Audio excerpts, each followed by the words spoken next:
Hello friends, welcome to Sports All Rounder YouTube channel. Cricket பேசலாமா? Yes. Australia first innings 445, India 51 for 4. Yes, இன்னும் 390 run வேணும் அவங்க second innings விளையாடுறதுக்கு.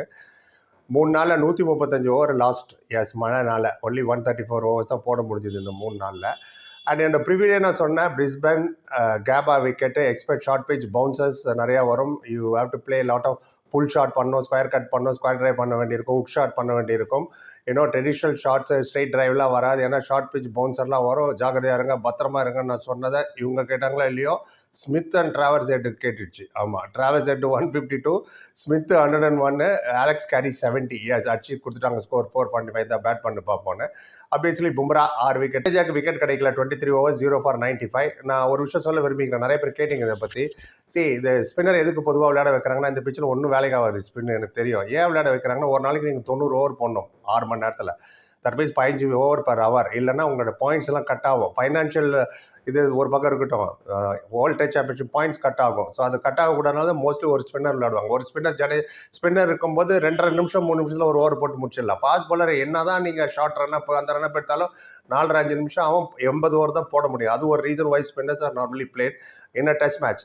And spinner and அதனால தான் batting ability உள்ள spinner விளையாட வைப்பாங்க. ஏன்னா ஜடேஜா பேட்டிங் யூஸ் ஆகும், அஸ்வின் ஆகும், வாஷிங்டன் சுந்தர் ஆகும். ஆனால் இந்த 3 டெஸ்ட் மேட்ச்சில் 3 டிஃப்ரெண்ட் ஸ்பின்னர் விளையாட வச்சுட்டாங்க. அதுதான் எனக்கு புரியல, ஏன் இந்த மாதிரி செலெக்ஷனில் இவ்வளோ டைலமோன்னு. இதே சிராஜ் தான் 2021 பும்ரா இன்ஜுரி ஆனப்போ இவர் தான் பவுலிங் போட்டார் ஆஸ்திரேலியாவில். சிராஜ் அப்போ தான் வந்த பூச்சு பிரமாதமாக பவுலிங் போட்டாப்புல. அதுக்குள்ளே என்ன மறந்துட்டாரா எப்படி பவுலிங் போடுறதுன்னு எனக்கு தெரியல. வேவடாக போகிறது. அஸ்ரித் Rana and Akash Deep, okay, you can blame. ஏன்னா அவங்க புது நியூ கம்மர், அதுவும் ஸ்ட்ரெயிட்டாகவே கொண்டு போய் ஆஸ்திரேலியா ஸ்மித் எட்டுக்கு முன்னாடி கொண்டு போய் நிற்க வைக்கும்போது it happen. But Mohammed Shami கூட்டு போயிருக்கும்போது தெரியுது. ஏன்னா முகமது ஷமி ஃபிட்டாக தான் இருக்காரு. அவர் இப்போ விஜய் ஹசாரே ட்ராஃபியில் வர செலக்ட் பண்ணியிருக்காங்க. சயித் மிசாக் அலி விளையாடிருக்காரு, டொமஸ்டிக் விளையாடிருக்காரு. ஏன் விளையாட முடியாது? அவர் மட்டும் இருந்து தான் கண்டிப்பாக அவுட் பண்ணியிருந்திருப்பார். இன்னும் நாகிங் லென்த்தில் எப்படி பேட் கமின்ஸ் போகிறாருல அந்த மாதிரி.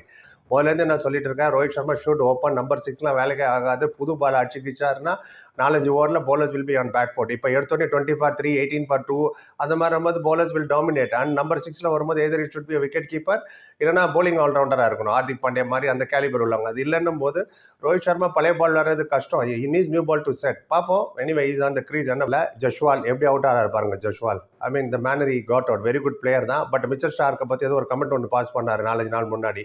எப்போதுமே அந்த பாஸ் பாலுக்கு நீங்கள் ஜாகிரதையாக இருக்கணும் கமெண்ட் போடும்போது. அதனால தான் அவுட் பண்ணிட்டாரா இல்லை, அதுவே இது செட்டப் என்ன மாதிரி செட்டப் பண்ணாங்கன்னு நீங்கள் ரீப்ளே போட்டு பாருங்கள். எப்படி 2-3 பால் தான் விளையாண்டாரு. கரெக்டாக அவர் பவுன்சரை எதிர்பார்த்தாரு, யார்கர் இடத்துல போட்டார், ஃப்ளிக் பண்ண போனார். இன்னும் கொஞ்சம் ஃபைனாக ஃப்ளிக் பண்ணிட்டு தான் அது போயிருக்கும். ஃபைன் லெக்கில் 4 அவசரமாக ஃப்ளிக் பண்ணார். அவர் நம்ம பக்கத்தில் மிச்சல் மார்ச் இருக்கிறது கூட தெரியல. ஷார்ட் மிட் விக்கெட்டில் கரெக்டாக அவர் கையில் அல்வா கொடுக்குற மாதிரி கொடுத்துட்டாரு. கேட்ச் வச்சு நீங்கள் கிளம்புனி அப்படின்ட்டு. This is how Jaiswal got out. Shubman Gill, அமான், அவர் ஃபியூச்சர் கேப்டன், இந்தியாவுக்கு captain, fantastic batsman, no doubt, பிரமாதம். பட் அவர் ரெக்கார்டு எடுத்து பாருங்கள். ஓவர்சீஸ் சேனா கண்ட்ரியில் அவ்வளோ ஒன்றும் பர்ஃபார்மன்ஸ் சரியில்லை. என்ன ஷார்ட் விளையாடுறாரு அவர்? டிஃபெண்டுக்கு போகிறாரா இல்லை ஷார்ட்ஸ் விளையாட போகிறாரா? எட்ஜ் ஆகி கலியில் அங்கே பார்த்தா அங்கேயும் போய் நிற்கிறார் Mitchell Marsh. Jump catch. Rishabh Pant, I will not blame him, that was one of the finest ball in the whole test match. Nagging லென்த்தில் outside the off stump close to his body வந்தது, caught பேன். Okay, Virat கோலிக்கு வருவோம். விராட் கோலி தெரியல அந்த மனுஷனுக்கு என்ன ஆச்சுன்ட்டுன்னு. திரும்ப ஒரே மாதிரி அவுட் ஆகிட்டு இருந்தால் என்ன அர்த்தம்? அது out side the off stump நல்லா தெரியும். வந்து 5th ஸ்டம்பில் போடுறாப்புல ஹேசல்வுட், அதை போய் நீங்கள் square cut. He was committed to the shot. Ball release ஆகிறதுக்கு முன்னாடியே கமிட் ஆனால் இப்படி தான் ஆகும்.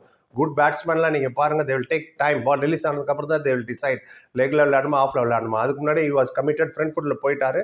5th ஸ்டம்ப்லேருந்து எட்ஜ் ஆகி போய் காட் பேண்ட் ஆகுது அண்ட் ஹி காட் அவுட்.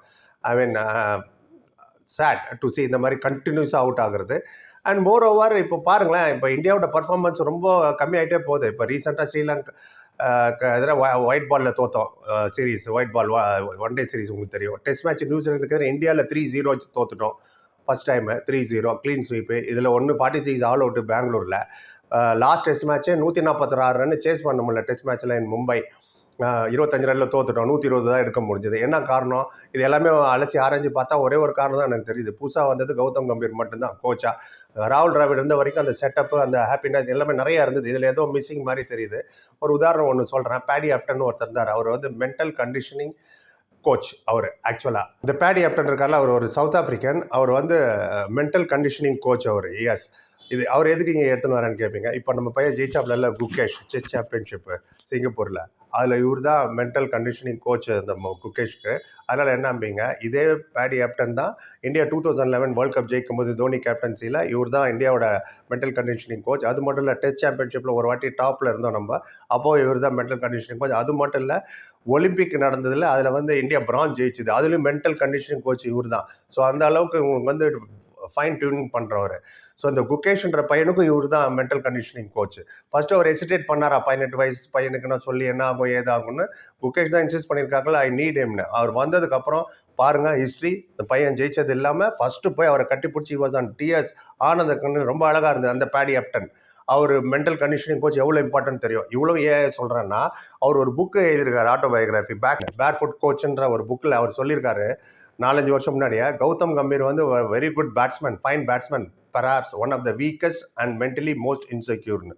ஆமாம், ரொம்ப நல்ல பேட்ஸ்மேன் தான், பட் மென்டலி அவர் ரொம்ப இன்செக்யூர் பிளேயரு அப்படின்னு 4 வருஷம் முன்னாடியே எழுதியிருக்காரு புக்கில்.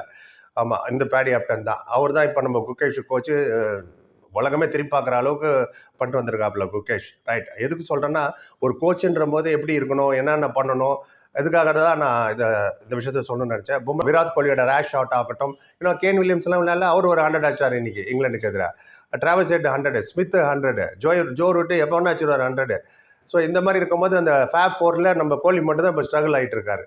பேட் குமின்ஸ்க்கே அவங்க ஆன் தேர் டிரைவிங் சீட்டில் தான் இருக்காங்க ஜெயிக்கிற லெவல். ஆனால் 2 நாள் தான் இருக்குது, 2 நாளில் 2 வாட்டி அவுட் பண்ண முடியுமா தெரியல. ஆனால் இந்த மாதிரி பேட்டிங் பண்ணாங்கன்னு வச்சுங்க, இப்போ 51 பவர் 2 நாள் போதும் அவங்களை அவுட் பண்ணுறதுக்கு. ஏன்னா இந்த வருஷம் பிகினிங் தான் பங்களாதேஷ் இந்தியா 2 நாள் அவுட் பண்ணிச்சு டெஸ்ட் சீரீஸில். மழை பெஞ்சதுனால தே ஃபோர்ஸ்ட் ரிசல்ட். அதே மாதிரி தான் இவங்களும் போவாங்க.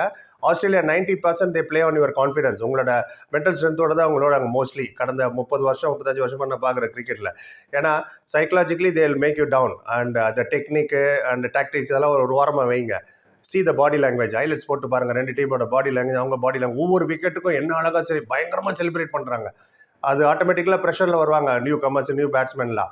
So it shows that we are here to win. Specially first test match தோத்ததுனால. போன டெஸ்ட் மேட்ச் டே நைட் ஜெயிச்சிட்டாங்க. இப்போ இந்த தேர்ட் டெஸ்ட் மேட்ச் மழை மட்டும் இல்லைனா ஈஸியாக ஜெயிச்சுட்டு போயிருப்பாங்க. மழை இருக்கிறனால we have to see second innings எப்படி விளையாட போகிறாங்கன்னு.